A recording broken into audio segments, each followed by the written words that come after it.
coming to the unveiling of the new information board about the Coast to Coast Walk.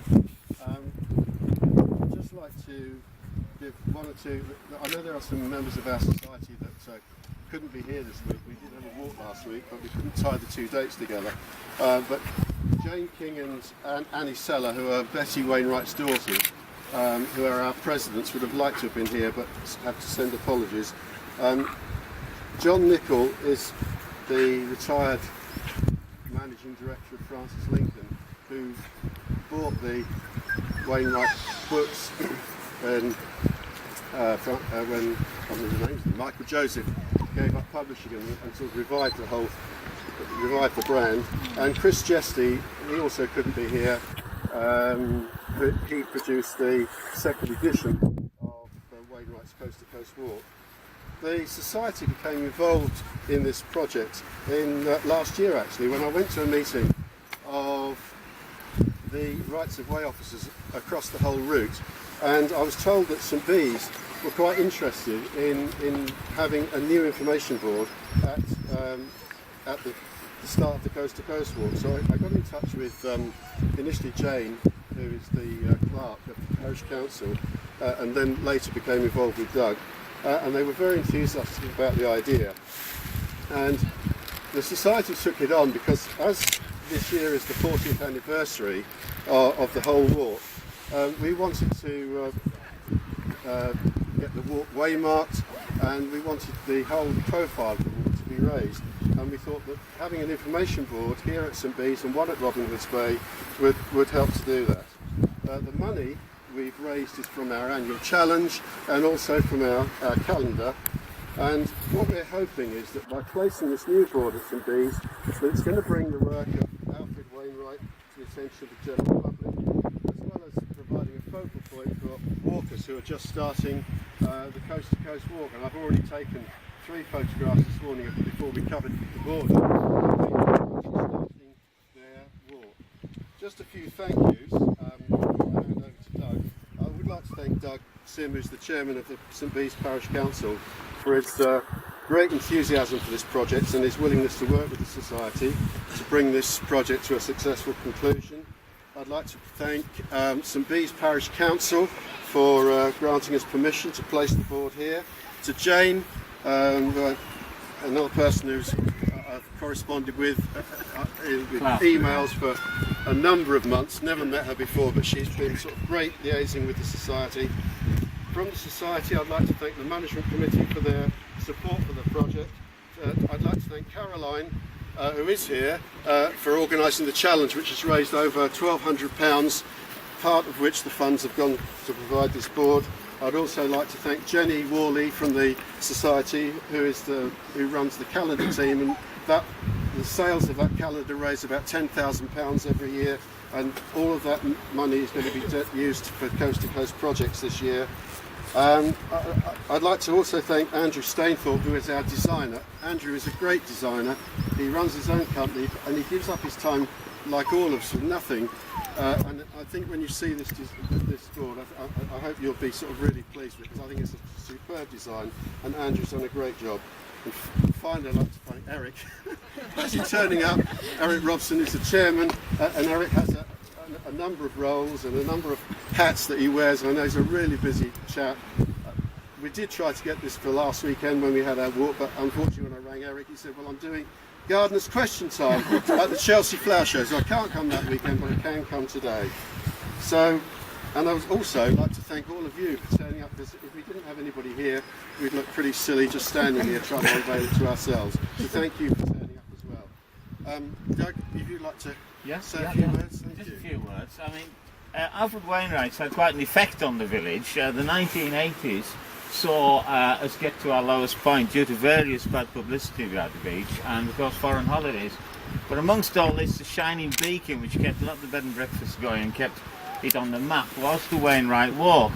And in fact, this wall was put up by the St Bees Heritage and Tourism Group, which is an offshoot of the Parish Council some years ago, and the original plaque, which was taken down last week, has survived all those years. And on the back you'll see the anchor of the Azaro and an interpretation board which has been put up as part of this project. You can't see the wreck at the moment, but the wreck's out there. All part of improving the interpretation down here. There's also been a lot of curious coast-to-coasters, and the most interesting one I've seen was a band of pikemen who did it east to west against the prevailing wind, and with their 14-foot pikes in uniform, and leant them against the wall of the post office at the end of it. And at the other extreme is the chap at the London banker who was on the tube and suddenly saw an article about St. Bees and the coast-to-coast walk, just went to Euston, got on a train, came up to St. Bees and started the walk in his city clothes with umbrella. And he was rescued by the farmer on the North Head. Obviously his shoes had started to disintegrate at that point. So those are the two extremes that I can think of. But we do see them manfully getting off the train, walking down the village, sitting in the pubs.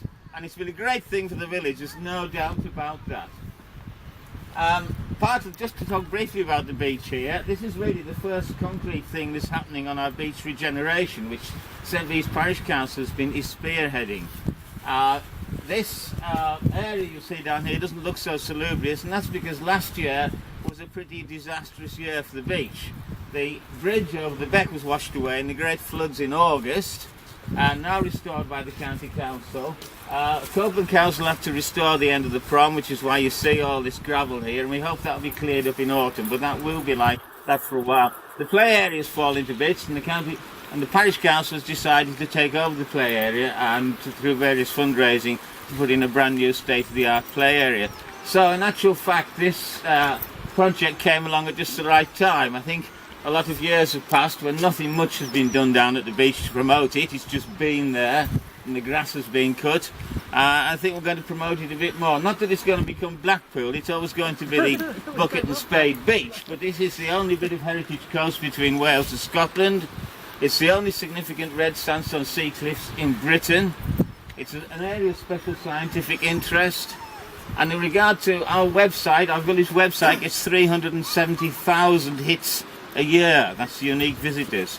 So you can see there's a tremendous amount of interest in this, not just as a parish asset, but as a district and a Cumbrian asset indeed.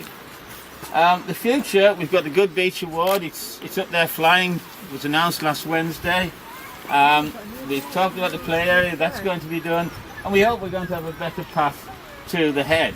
And we do a beach festival here on August bank holiday. This is a plug for the future.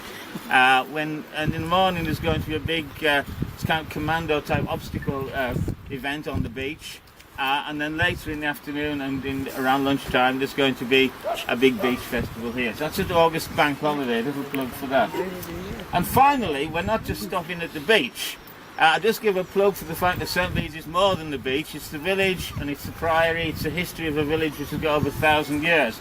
And if you've got some time in the village, go up to the priory where we have the history area, which was funded by Hadrian's Wall about 2 or 3 years ago, and that's got all the village history in it, and that's open all day in the priory. And just this last week we've published 2 new books. The St. Bees Man, who was the most perfectly preserved medieval body to be found in modern times. He was Anthony de Lucy, died in 1368 in the Crusades in Lithuania. And 1,000 Years of St. Bees, which was only published 3 days ago, which is a walking tour around St. Bees. So there's more to St. Bees than just the beach, but this is the start of what I hope is going to be a bigger regeneration and raising of consciousness of St. Bees. Thank you very much. Thank you. And finally, Eric, I'm sure you'll say a few words, and then unveil the board. Well, I can suggest you half close your eyes. Well, perhaps fully close your eyes and you can pretend I'm Julia Bradbury. Possibly. No, Julia was going to do this, but she sends her apologies. Filming schedules didn't make it possible, so I'm standing in on her behalf. I have a regret about the television programmes I made with Wainwright. And that is that because of his age when we made them, the image of him is of an old man, a bit dodgy on his pins, a bit curmudgeonly. He wasn't at all like that in real life. He was a kind, gentle, generous, poetic man. And you know, despite his old age and infirmity, when we were working with him, from time to time there'll be a spark of the young Jack the Lad Wainwright, that comes out of his earlier writings, particularly Pennine Journey. He loved a sense of adventure, and the Coast to Coast walk was his adventure in later life. He did the Pennine Journey when he was quite a young man, and then in later life he desperately wanted to do something. He knew how good his books in the Lake District were, but he wanted to do something which was just different, away from all that. And so he set himself a task of creating a walk across the whole of England. And 40 years ago, long distance walks weren't the flavour of the month they are now. There are lots of, there's a new one just unveiled a couple of weeks ago, which is called Wainwright's Way, which ties the two ends of his life together, the walk from Blackburn to Haystacks. I can reveal that we're going to have another walk starting in St Bees, Yes. which we're currently devising. It's called the Saints and Sinners Trail. Starting with St Bega here, going across the Lake District to Carlisle, then turning left and going all the way along the south of Scotland coast to the Shrine of Ninian at Whitehall. It's a very long, very exciting walk. We've got some rights of way issues in southwest Scotland. Don't let anybody tell you because they have no trespass law it's easy in Scotland. It isn't, the bloody lot harder. But that's just turning the clock back to what Wainwright himself had. He had one or two rights of way issues, shall we say, on the coast to coast walk. Hopefully all resolved now. But the thing we've got to remember, as well as these great walks being enjoyable for the people who are doing them, however daft some of them are, didn't we only a matter of months ago had one group who had to be rescued twice on consecutive nights. Having been rescued the first time, they went back and did all over again, ill-equipped. But anyway, as well as being good fun for the people who do the walk, we've got to remember that the thousands of people who do this walk are a considerable economic benefit to the communities along the way. Communities like St Bees, Shap, Kell, all these places along the way, all benefit tremendously from the coast to coast walk. And so I hope it goes from strength to strength, and I hope this does good for you in helping to raise the profile of St Bees, and it gives me great pleasure to formally unveil this official start on Wainwright's Coast to Coast walk.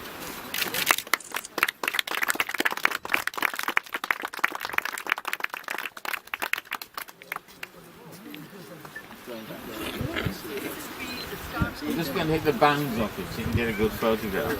And while they're doing that, just to say there are refreshments at the Seacoast. There's tea and biscuits in the Seacoast Hotel just up there. Entrance through the courtyard. There, you can snap away now. Derek, can I get you in with it? Yeah, please. Derek, go on in. Dump it down. Can I just spread this out and see the boy? That's lovely. All right, brilliant. I'm looking this way. That was great when you put your hand up to it. Lovely. I'm looking this way. Excellent. Superb.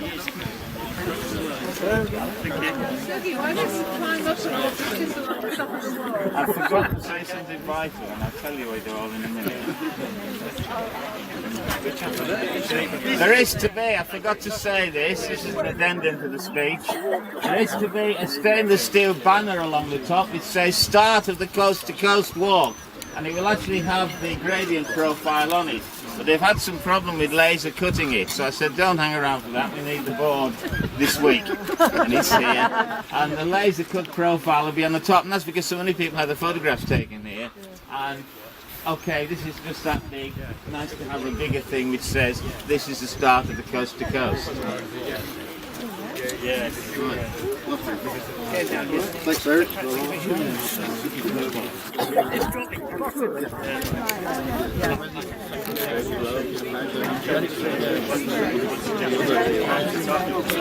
So it's yours now, Dan? No.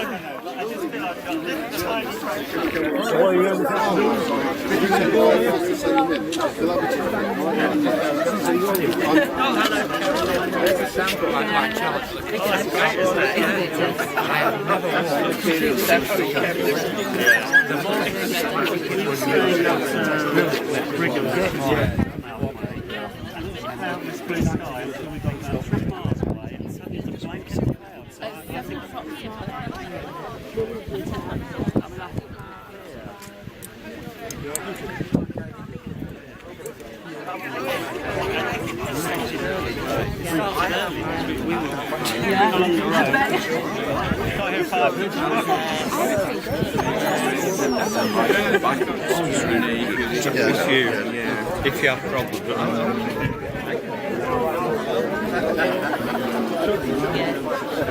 Yes.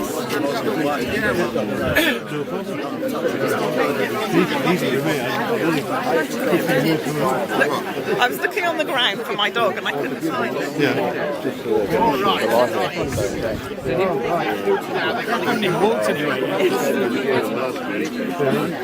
I feel better if it was the end of the week. You want to have a look at that, see if you're happy? I'm sure it'll be fine. So you're the first walkers in front of the new board? Yeah. Apparently. It's all on video here. Thanks very much. I'm not sure that did work. Thank you. Let's just have a look. 2 weeks. 2 weeks.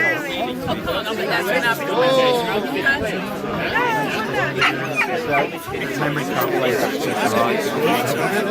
Oh yeah. I mean, to be honest,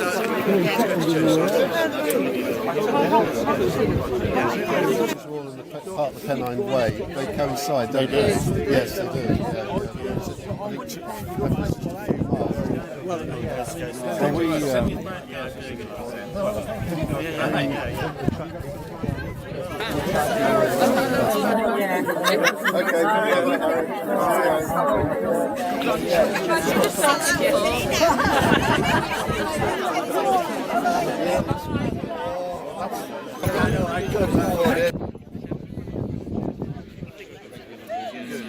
I'll send you what I've got.